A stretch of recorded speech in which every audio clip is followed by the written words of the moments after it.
are uneven. So in terms, the question the question before us is not whether AI will affect Africa, because AI is affecting Africa and every part of the world. But the question is whether Africa will shape AI's future.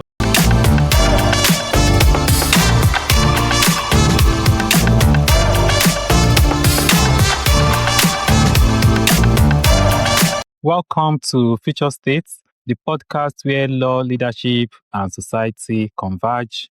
I'm Emmanuel, and in each episode, we explore the forces shaping our future and what leaders need to understand to navigate them successfully. Today, we are returning to a much more immediate and practical question, one that matters to over 1 billion people. And it is also the one that will shape economy, create industries, and society for decades to come. The question is, can Africa lead the AI revolution? Because while much of the world's attention is focused on the Silicon Valley, China, Europe, the future of artificial intelligence may be influenced by what happens across the African continent. Will Africa become a creator of artificial intelligence or remain primarily a consumer of technology built elsewhere? The reason for this question is because artificial intelligence, AI, is becoming the most important technologies of the 21st century. And across the world, governments are investing billions in AI, not millions. And companies are racing to develop new models. A lot of universities around the world are also expanding their AI research, and nations are developing AI strategy.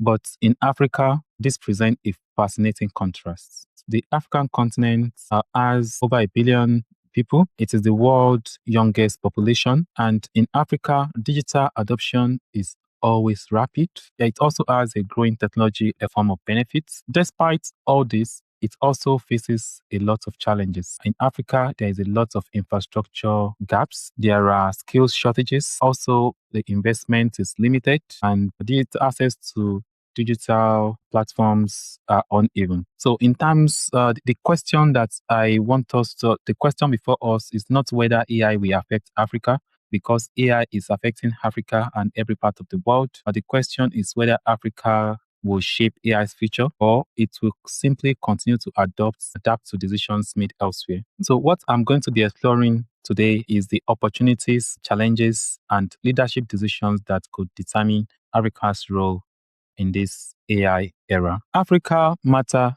in this AI era. And to understand why Africa matter, we need to know the opportunity in Africa. A lot of discussion around Africa often focus on challenges, but the AI conversation should also focus on opportunity. We need to consider the continent's strengths. It has a young and growing population, and the infrastructure is improving. It's having increasing internet connection. There's an expanding mobile adoption and also growing digital economies in Africa. Africa's mobile revolution demonstrated that the continent can sometimes leapfrog traditional development pathways. Many countries adopted mobile technology without first building extensive fixed-line infrastructure. And this created a entirely new business model, because they are doing it in batches, little by little, as they say. And the new business model that was formed include the one in mobile banking, digital payments, mobile commerce. Despite the poor infrastructure and the condition, we have all those companies like InterSwitch that were already doing great. The observation now is that the next opportunity may be AI, but the success is not guaranteed, because AI requires massive infrastructure. So I think the next is for us to look at the challenge Africa must address. This is not from the negative side. This is us focusing on the possible blocker to AI being part of that revolution. So for Africa to become a significant AI player, there are obstacles that needs to be addressed, and that is the infrastructural challenge. AI depends on reliable electricity, internet connectivity, data center, cloud computing.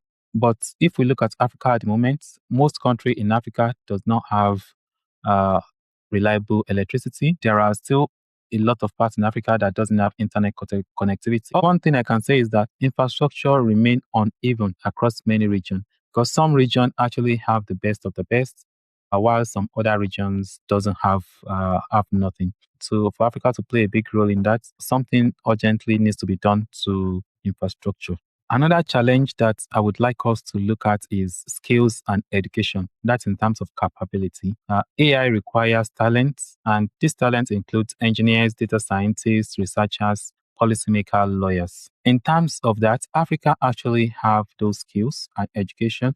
The challenge Africa has is the opportunity to make use of those talent and education. A lot of people that studied in Africa tends to leave. There are many graduates from Africa that are now in different parts of the world, in the United Kingdom, in the United States, in Canada, in China, in India. Yeah, Africa has talent, but Africa needs to keep their talent. Also, in terms of the educational system, as this affects every nations of the world, educational system must also evolve alongside technological change. There should be a change in curriculum. Well, for some universities in Africa, they are still using the curriculum they've been using for so many years. So there's a need to regularly review the curriculum in line with changes and advancements in AI. And this will ensure that graduates are prepared to face the current challenge AI presents. And through that, Africa will be able to play their role in the advancement of AI. Another thing is in terms of investment. Many AI innovation requires significant capital, and without access to funding, it remains a challenge for many African startups and research institutions. This one is a big challenge because many African countries are currently going through a lot of hardship. It's possible for companies like Facebook, Google to set up a data center in Africa. The government needs to ensure that, as we've mentioned in the past, that there is infrastructure that can support these companies that are coming in. One of the most important infrastructure for them is reliable electricity. Also, data availability. AI system require data. Africa needs to have a system that capture data effectively. The question we need to ask, will African data sets be created, governed, and owned by Africans themselves? So my argument is that AI revolution is not only about technology, it is about capability, investment, and strategy.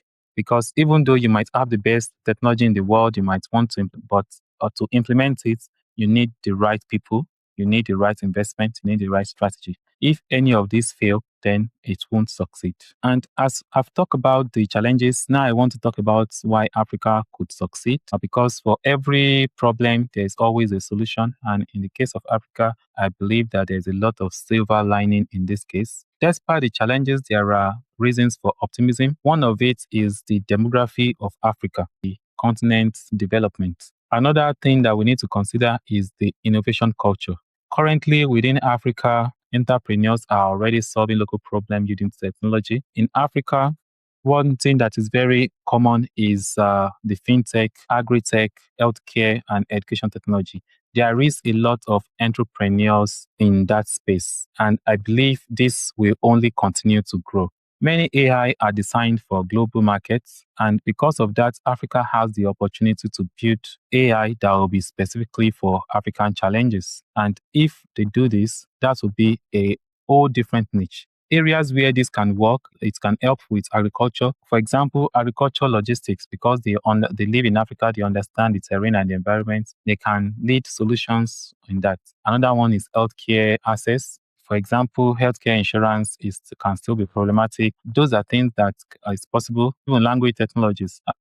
Nigeria have about 350 languages, and I'm sure so many other African countries have similar challenges. These are questions that it is possible technology can be used to resolve. And again, these are questions that is local to Africa, which means that Africa can come up with solutions in those that will be the future winners of AI. So I believe that, and that is where local people in Africa get to participate.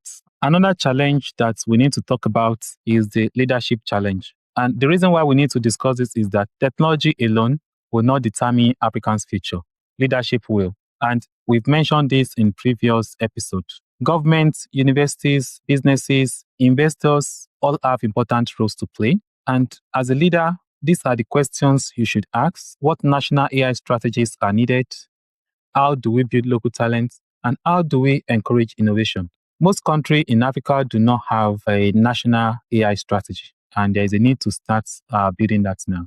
Building local talent is also a challenge because of infrastructure. Some people genuinely want to study and learn programming, but what if they don't have access to computers, if they don't have access to laptops and the necessary training? So government needs to make that available for them. Also, how do we encourage innovation? That's a question that also needs to be addressed. Maybe encourage innovation by making the environment comfortable so that people can experiment safely. Also, how do we ensure to it? And let's give an example.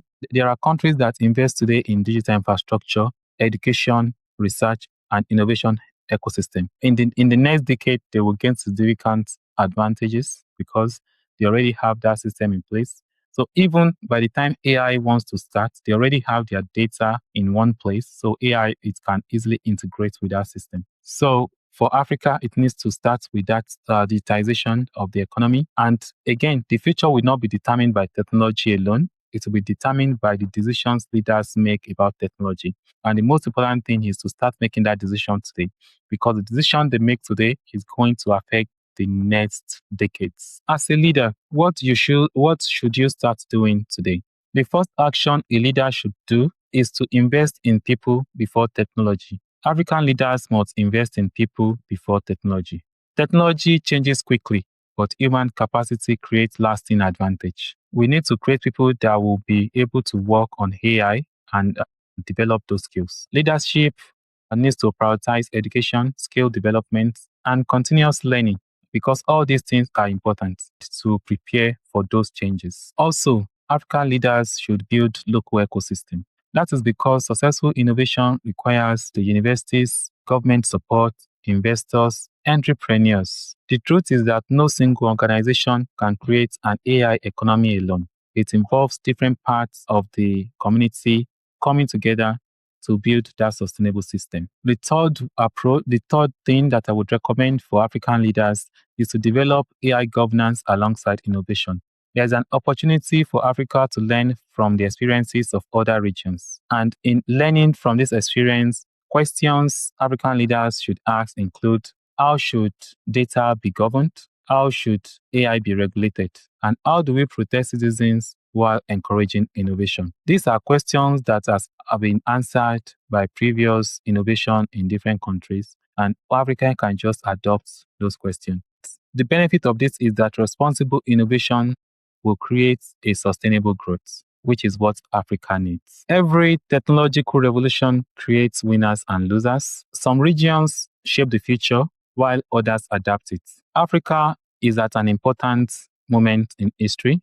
The continent has talent, we have energy, creativity, and opportunity. So the question is not whether Africa can participate in AI revolution. Africa is already participating. The question is different, and it is that can Africa move from being a consumer of technology to becoming a creator of technology? And the most important question of all is, if the future is being built today, who gets to decide what that future looks like? Thank you for listening to Future States. If today's discussion makes you think differently about Africa, innovation, and the future of artificial intelligence, share this episode with a colleague, policymaker, entrepreneur, student, or leaders interested in the future of the continent. Next time, we will explore another profound question, that is the new social contracts. As technology reshapes society, what responsibilities do governments, organizations, and citizens owe one another? Until next time, keep asking not only who builds the future, but who benefit from it. Thank you.